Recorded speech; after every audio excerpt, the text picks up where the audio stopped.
শক্তি হিসাবে, আস্থার জায়গা হিসেবে মনে করি।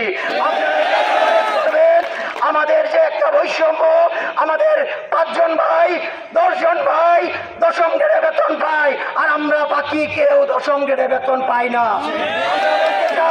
আপনার সন্তান যদি সেম চাকরি করে, সেখানে যদি তাকে 10 টাকা মাইনা দেওয়া হয়, আরেকটা ভাইকে যদি 20 টাকা মাইনা দেওয়া হয়, তাকে আপনারা মেনে নেবেন?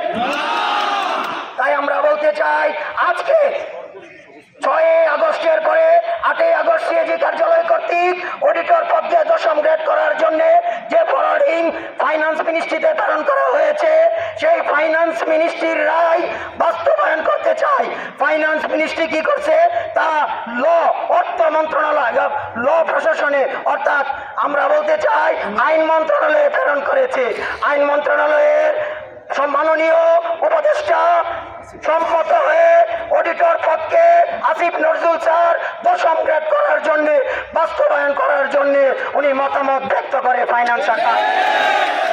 তাই প্রেক্ষিতে আজকে আমরা দেখতে পাচ্ছি ফাইন্যান্স মিনিস্ট্রি ও আইন মন্ত্রণালয়ের মতামত পাওয়ার পরেও তারা প্রশাসন শাখা থেকে ব্যয় ব্যবস্থাপনা অনুশাখায় ফাইলটি তুলেছিল, সেটি সমন্বিত সভার ফাইল।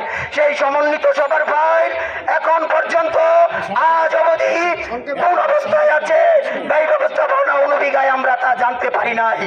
আমরা চাই আমাদের প্রাণের দাবি, আমাদের ন্যায্য অধিকার, আমাদের রুটি রোজগারের ব্যবস্থা, সামাজিক মর্যাদার ব্যবস্থা, আমাদের সেই বৈষম্য তুলে নিয়ে অডিটর দশম গ্রেড করা হোক। সারা বাংলাদেশের অডিটররা প্রশাসন প্রতিষ্ঠায়, ন্যায্যতা প্রতিষ্ঠায় আমরা একাত্মতাভাবে সৎভাবে কাজ করবো বলে আমরা মিডিয়াকে অঙ্গীকার করতে চাই।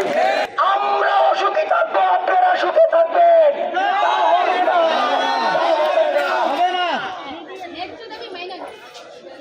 আমরা উদাত্ত আহ্বান জানাবো, আপনারা আমাদের যে ন্যায্য অধিকার, ন্যায্য দাবি, অডিটর পদে 2টি গ্রেড, এটি হতে পারে না।